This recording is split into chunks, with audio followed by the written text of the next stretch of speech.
সব ঘটনা ঘটাইছে doctor Yunus, professor doctor Mohammad Yunus. জঘন্য ক্রিমিনাল।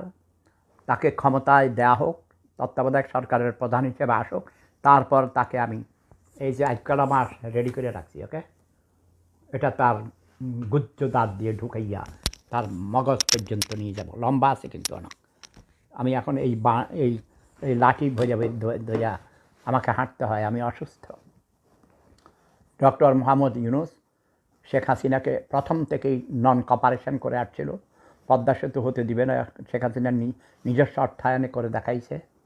শেখ হাসিনার মতো এত যোগ্য নেত্রী এই পৃথিবীতে গত 100 বছরে আসে নাই, আগামী 100 বছরও আসবে না। ডক্টর ইউনূস 15 কোটি টাকা ট্যাক্স ফাঁকে দিয়েছে। গরিবের রক্ত শোষণকারী এই সুদখোর ঘুষখোর ডক্টর ইউনূসকে নিয়ে যারা নাচানাচি করো, তোমরা আগামী 3 মাস পর টের পাবে যে কত বড় ক্রিমিনাল।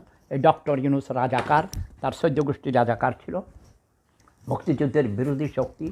এইসব ঘটনা ঘটাইতেছে।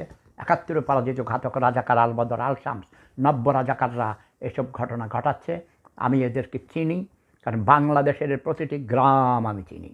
বাংলাদেশের প্রতিটি গ্রামে গ্রামে আমি কাজ করেছি।